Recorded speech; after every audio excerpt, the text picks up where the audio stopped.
What's up everyone, it's Kai-san here and welcome back to our Path of Exile tutorial. Sorry that it took so long to record this episode. I was in bed for over a week, trying to get rid of a cold, and I'm definitely better now. I still have somewhat of a cough, which you guys might hear later on in the video, but we'll just try to make the next video. I don't want to keep you guys waiting for any longer. So the first thing we're going to do is look at two items that we found last time. The first one is an arena plate. You can see that it has two armor rolls on it. The 10 to armor is not that great. Could be way higher at this point. 41% increased is decent, so we get a halfway decent armor value on the chest piece. What's missing, as you can see, is a life roll. We don't have any life on the armor. We do have two resistances, but the values are not that great. 15% is okay, 8% is definitely too low. Nothing else.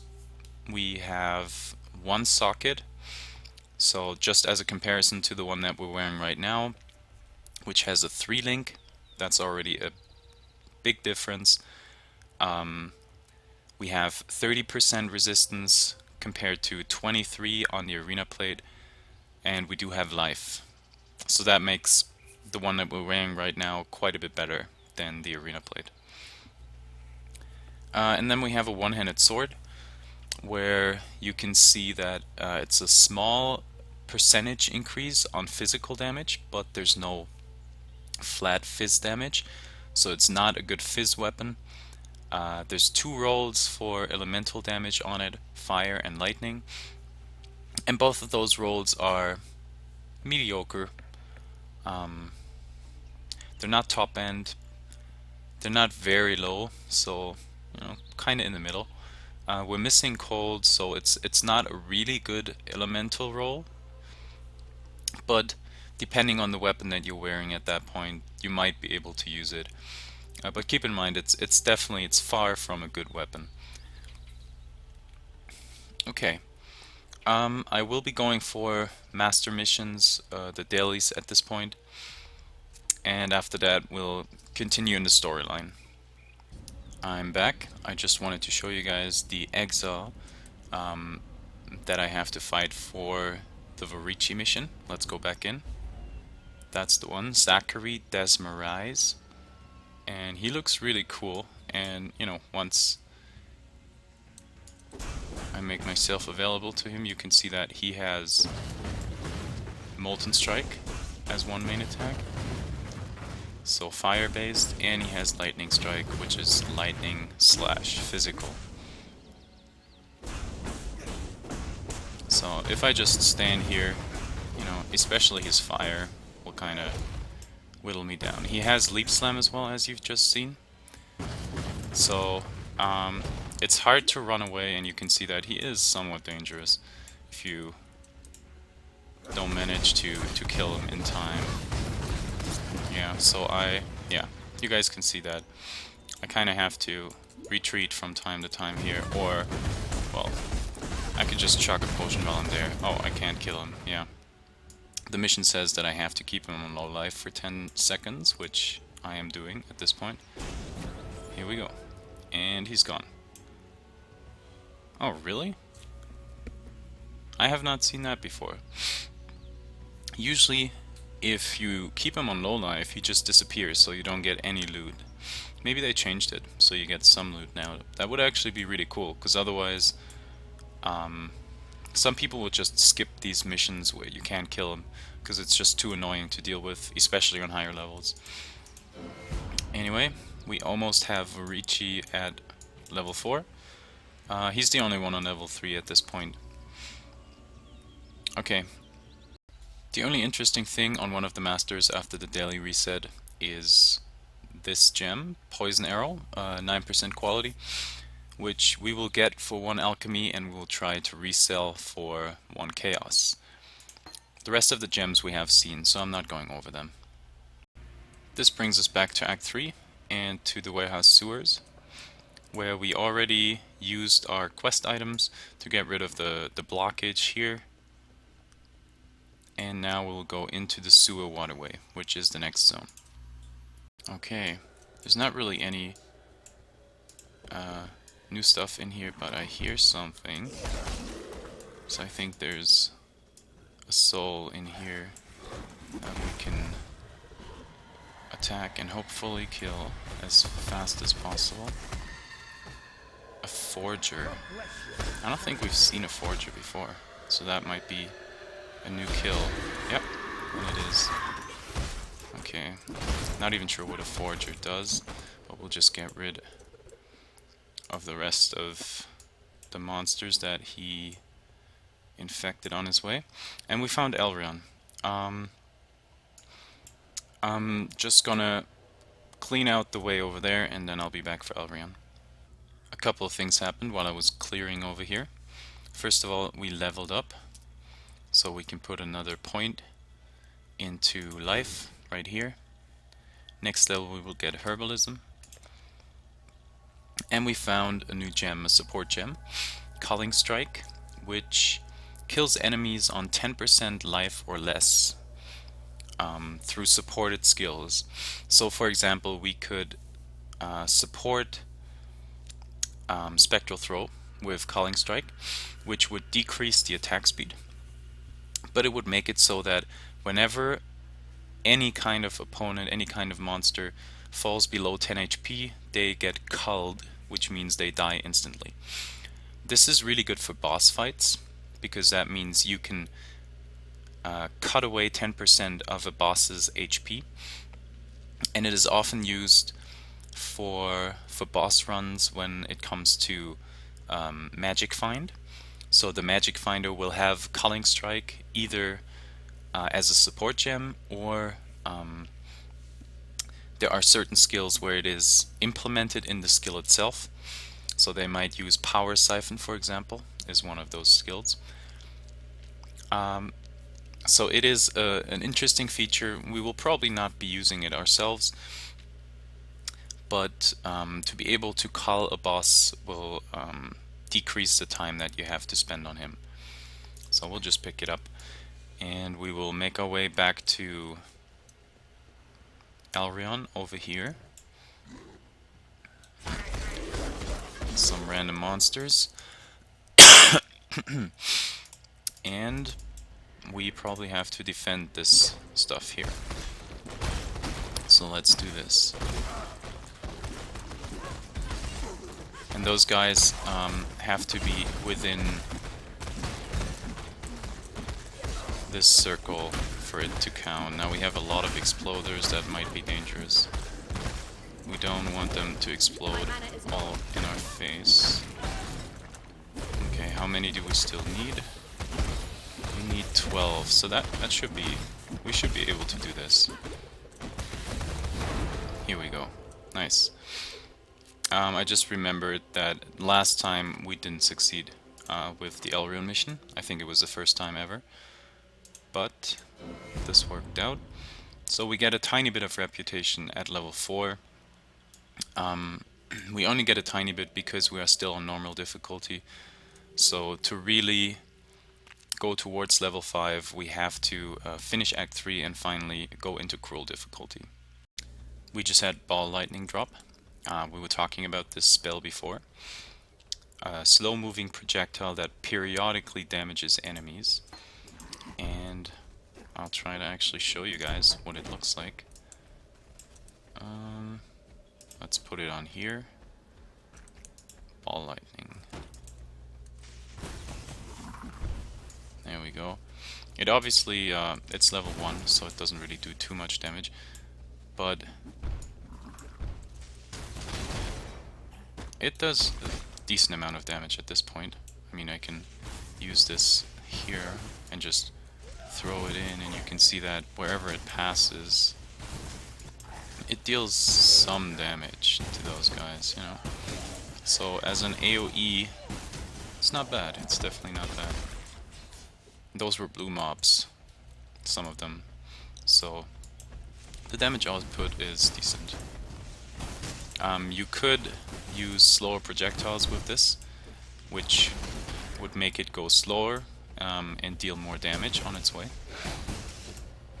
Or something like increased area of effect would probably be interesting. So there's a couple of support gems that work really well with this skill. But we're not using skill with this. We're not using spells with this build. So we're just gonna try and sell it to somebody else. And we made our way to the Ebony Barracks, which is the next zone. Let's see how long the load screen is here.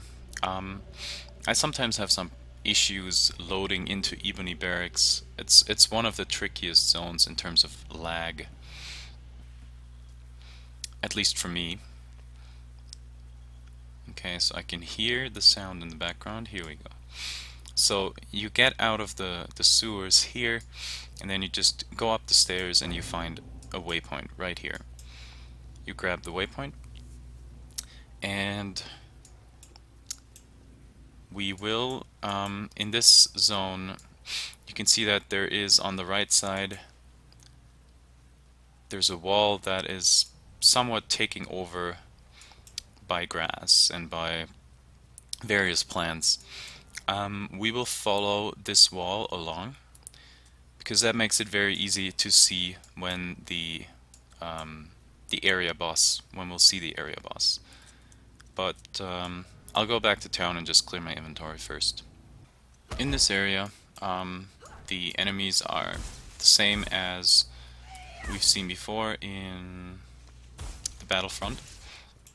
So you have those blackguards who use arc mainly, and you have chargers, and then you have those guys here. I'm not sure we've seen those before. They detonate corpses, so if you stand on corpses they deal fire damage through the detonation. They cast temporal chains on you, so you will move and attack slower. Well, too late for him.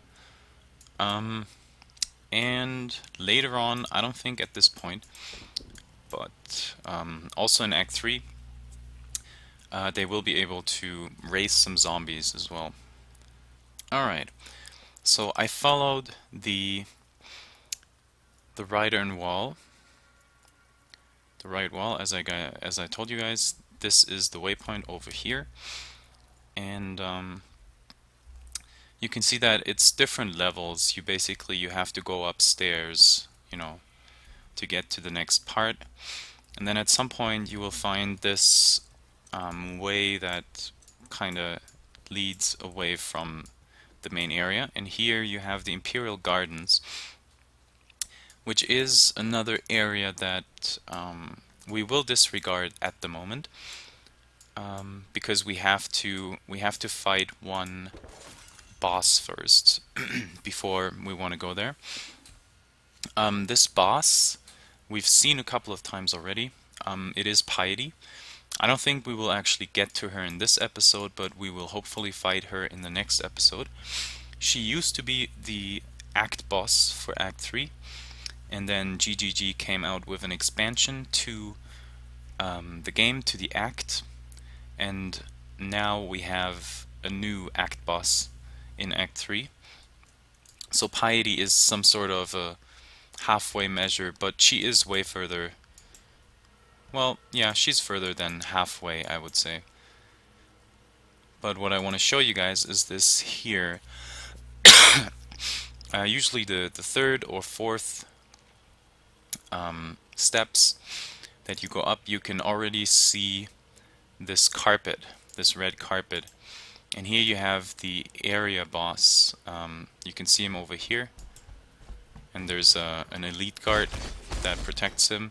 So you can try and get the elite guard to attack you before you come close enough for him to be activated.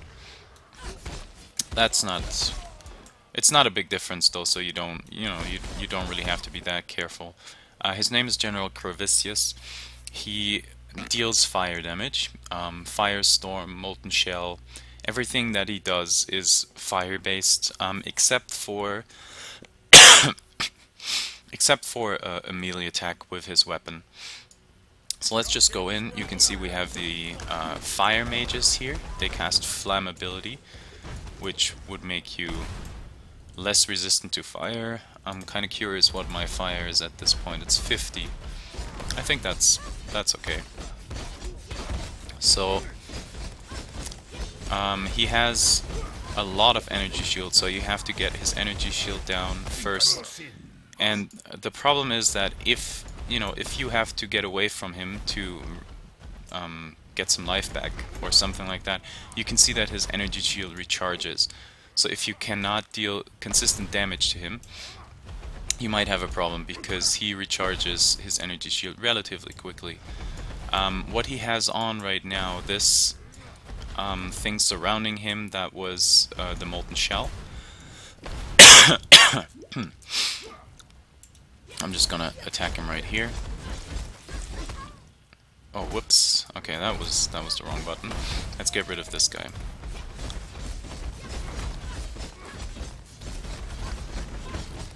Oh, going low. So if he has this on and you deal a certain amount of damage to him, you saw that it exploded. So molten shell will absorb a certain amount of damage and then explode in your face. So you have to be careful if your fire is not high enough. His molten shell exploding might even be a one-shot for you. This land might just start healing itself. We found a Quicksilver that's quite interesting. Removes freeze and chill and immunity. Wait, this looks kind of weird. This, to me, this looks like it's a new mod that is on there. I know remove freeze and chill. That has been there since open beta basically, but I have not seen immunity to freeze and chill. So this might have been a very recent upgrade or update on flasks in their mods. At this point I'm not even sure whether this counts as one or two mods. It might come together at this point just to make sure that you cannot be frozen or chilled during the 5 seconds that the flask runs. But that's just a guess. I don't know. Again, I haven't seen it before. So once you kill Gravicius over here, there's some elite guards left here. I do need a weapon upgrade at some point. Mine is not that good. You want to keep on this side again, just to make it easy. Take the next stairs, the next flight of stairs. And now, as we've seen in the Battlefront as well, the tile set changes again to this these squares on the floor. Kind of looks like, you know, there's actual tiles on the floor. And here you will have some statues as well that can come to life, and you want to get to Lunara's temple and enter the first level. In the temple, level 1 has always the same layout. You start out in some rooms where you don't encounter any mobs, so you have to open a few doors, go through this until this door. So here you basically, I think you see it through the lighting as well, and there's already somebody running around there. You have black guards, so chargers in here, so you gotta be a bit careful, especially if your armor is low. And you have reanimators, and those were the ones that I was talking about before. This guy has detonate dead, but on top of that he should have raised skeletons as well, or zombies. I think it's zombies. So let's just kill all the others and see what he does. Oh, and we have archers in here.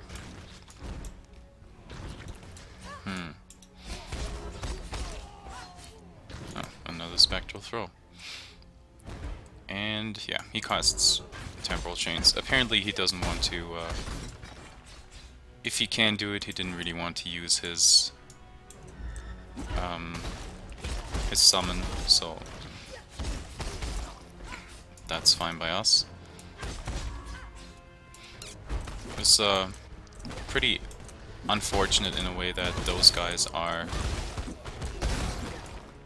the two rare monsters in here, which makes it a bit trickier, but they're still easy to get rid of. So this is the first area with monsters. Come on.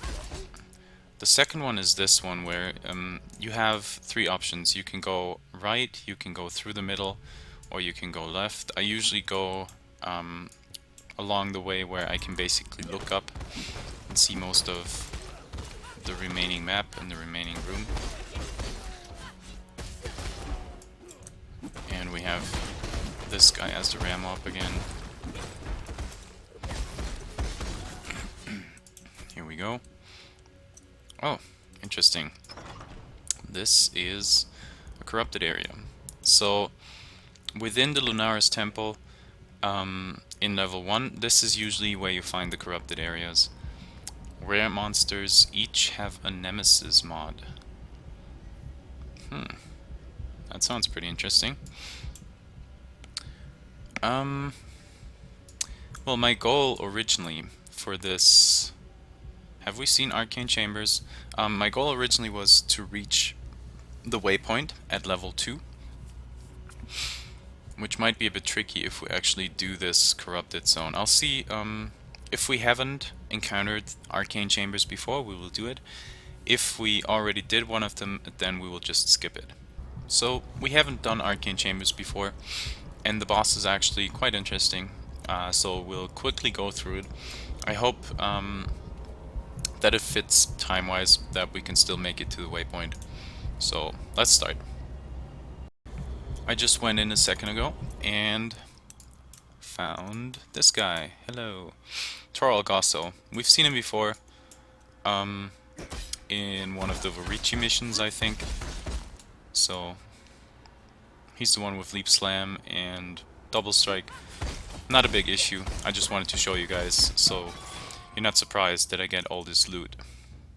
We made it to the end of the corrupted area.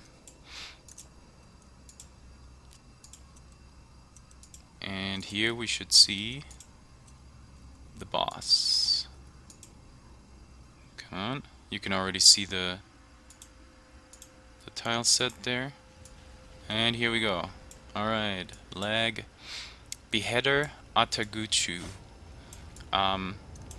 Looks pretty dangerous. Ow. And it kind of hurts. So what he does is he uses a skill that is called Cyclone, and you can see that there's this weird thing on the ground after he does it. He basically desecrates the area where he cyclones. So if you go in here after he cycloned, you will lose life because it's a degen. You know, right here you get degened. So you have to make sure that you stay clear of the area where he cycloned before. If he gets close to you, he will use, well, he will still use Cyclone apparently. Come on. He uses Cleave. I mean, this is supposed to be Cleave. Apparently he's not hitting me at all. If he hits you, you can see that I get Corrupting Blood on me. I'm not even sure we have seen Corrupting Blood before, but Corrupting Blood is a degen as well. If you get stacks of Corrupting Blood on you, then you will have a degeneration, and you can have multiple stacks of Corrupting Blood on you. If you have a lot of them, it gets pretty dangerous, because then your life drops really, really quickly. So this one is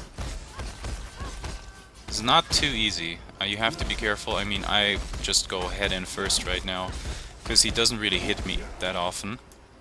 So the corrupting blood that I get if he actually hits me is already gone again, so he can't really stack it.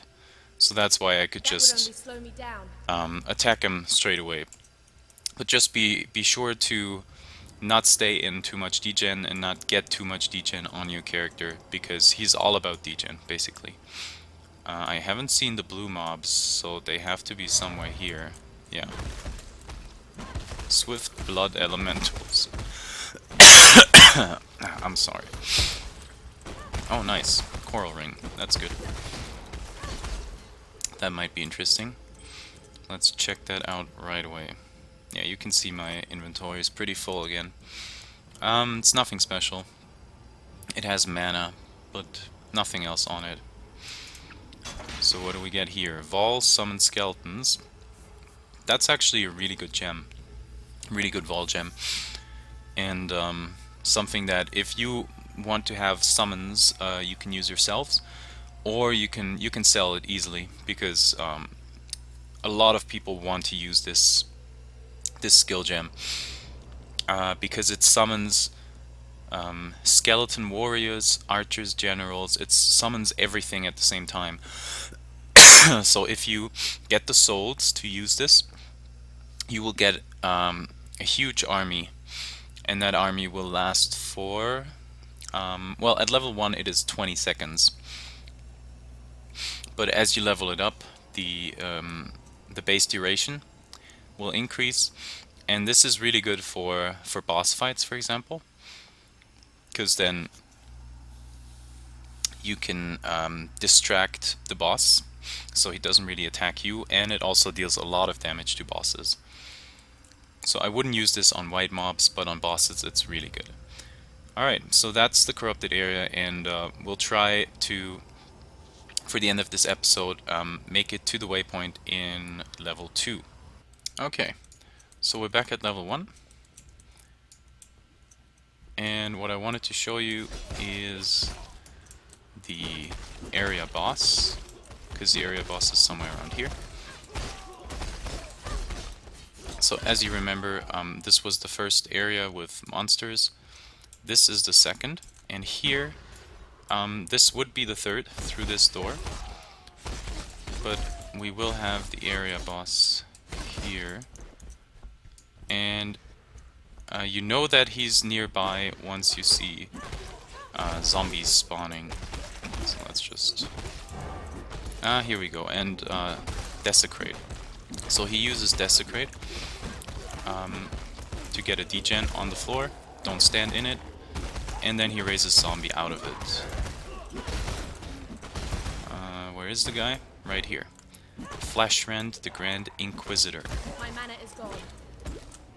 And he apparently gains power charges over time. So you just wanna... he uses power siphon, I guess, some sort of wand attack. So that's what he uses the power charges for. He's not too hard, you just have to make sure that you don't get surrounded by his zombies and you're not standing in degen. And then, yeah, he's pretty easy. Even after he's gone, his zombies will still attack you, and they might deal a decent amount of damage. I mean, at this point, especially with acrobatics and face acrobatics, not a lot of stuff still hits me, so that's good. Alright, now this is the last area with enemies in level 1. It's some sort of a church setup. Back into the ground with you. Oh, nice. That would only slow me down. And we have some experimenters here, just try to get rid of them. And to both sides you have this carpet basically goes onto both sides. You know, here all the way to the front you have this where I guess the altar used to be. So it was not on this side. So you have to check the other side, and then you have a door that leads away from this area. And here there's no monsters anymore. It's kind of similar to the beginning of level 1. We just go through a multitude of doors until you end up at the stairs that will bring you to Lunaris level 2. Alright, so let's try and find the waypoint as quickly as possible. In here we have different elemental attacks. These guys have lightning warp, so they're lightning based.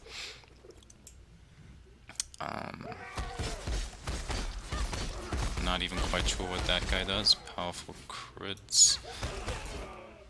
I don't think that's actually elemental based, but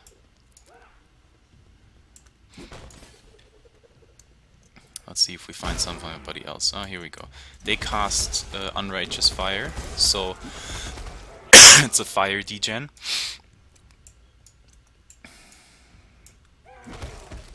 That's the lightning warpers again.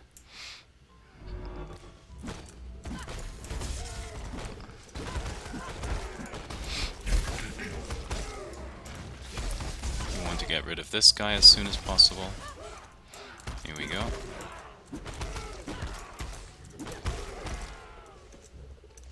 Okay. And let's just walk through here. Fire damage. They're all fire damage. Okay. Those are, I guess, enough of them to kind of care. A 4-link. And we don't really have a good one. I think I'll That would only slow me down. pick this up and try to make something off of it. Just use a transmute on it and see if I get a decent roll. Here we go. So on this elevated platform you always have the waypoint. So we were relatively lucky to find it soon. There is... I kind of want to show you guys, because in here the area boss in level 2 is one of the scariest area bosses in the game. So I want to prepare you guys for this encounter, just to make sure that you don't run into him, don't know anything about him, and die.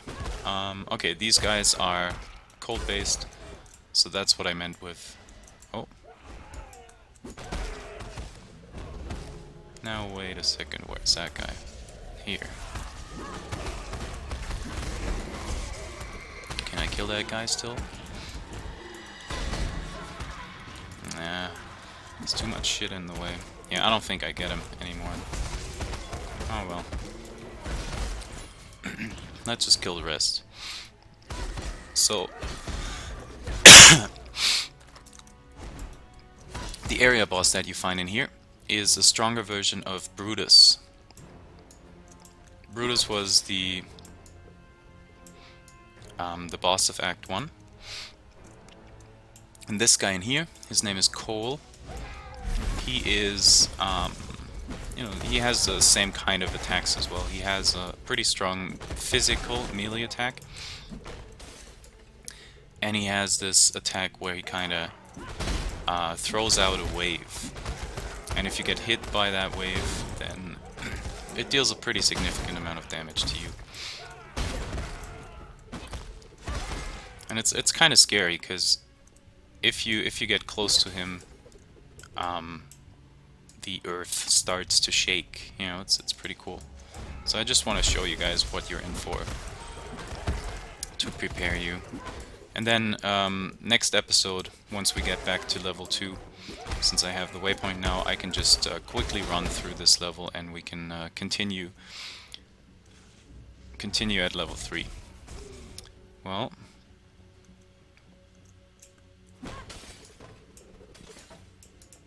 he has to be here somewhere.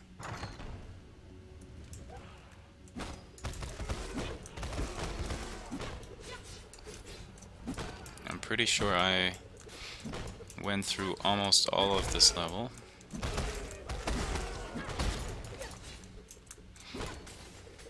It has to be somewhere up here. Oh, this is okay. This is going to level 3. We don't need this at this point in time. No, I don't want to fight all of them. Let's just use our Quicksilver and let's see what we haven't explored. You can see the temp chains that is cast. You have those guys in the room with Cole as well, which makes it harder to actually evade the wave that he sends out. That So would only slow me down. that makes it a bit harder to fight him.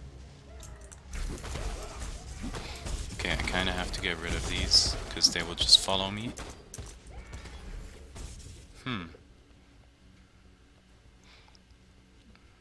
So it has to be over here.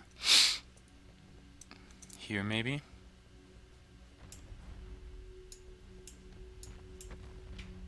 This looks like it. Yes, okay, that's him. That's the wave I was talking about. And you can see that, you know, he kind of looks like Brutus.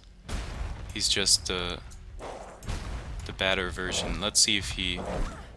Yeah, so if he hits me, it deals some damage, and if his wave hits me, I'm not even sure that's...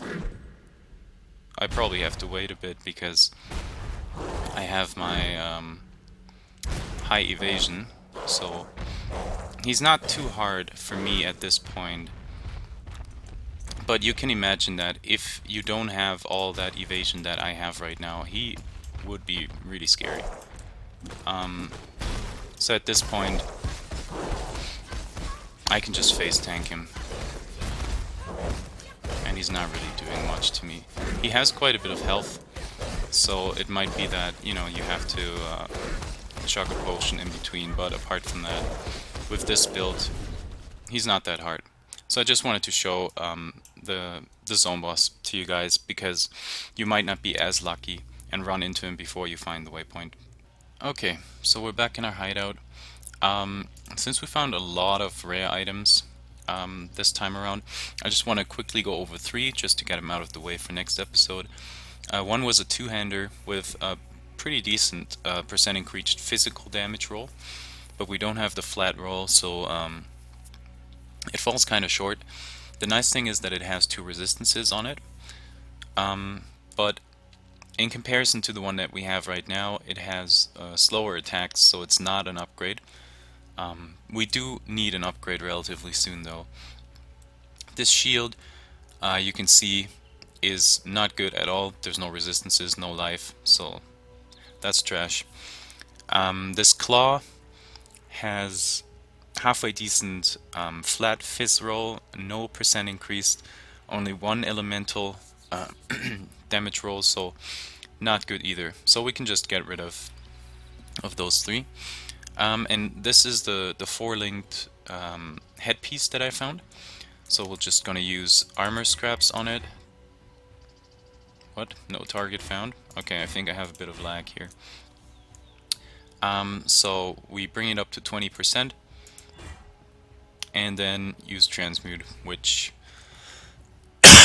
sadly doesn't really do anything for us. Well, it's not entirely true. We got one of the rolls that we have on the other one. I will use an augment here, just because if I get life on this one, I will use this one, because the evasion and armor added together is higher than the evasion that I have on the one that I'm using right now, and I might be able to get a higher life roll. It is relatively, chances are pretty slim that this will be an item still that I will use after, you know, after the augment. So yeah, okay, this augment was terrible, so we'll basically just sell that to the vendor. What is it? Yeah, I don't seem to be able to have some nice rolls. That goes especially for sashes. Alright, so that's basically all I wanted to show at the end of the episode. I think it went long enough. Next time we will hopefully make our way all the way down the Lunaris Temple to level 3, where we will find Piety and fight and kill piety. I hope you guys enjoyed this episode. Again, I'm sorry that it took so long and that you guys had to wait a bit longer. Anyway, I hope you enjoyed it. Please give the video a like if you did, and subscribe to the channel if you're one of the new viewers and you want to support me. And I will definitely upload the next video sooner than this one, and I'll see you guys for that one.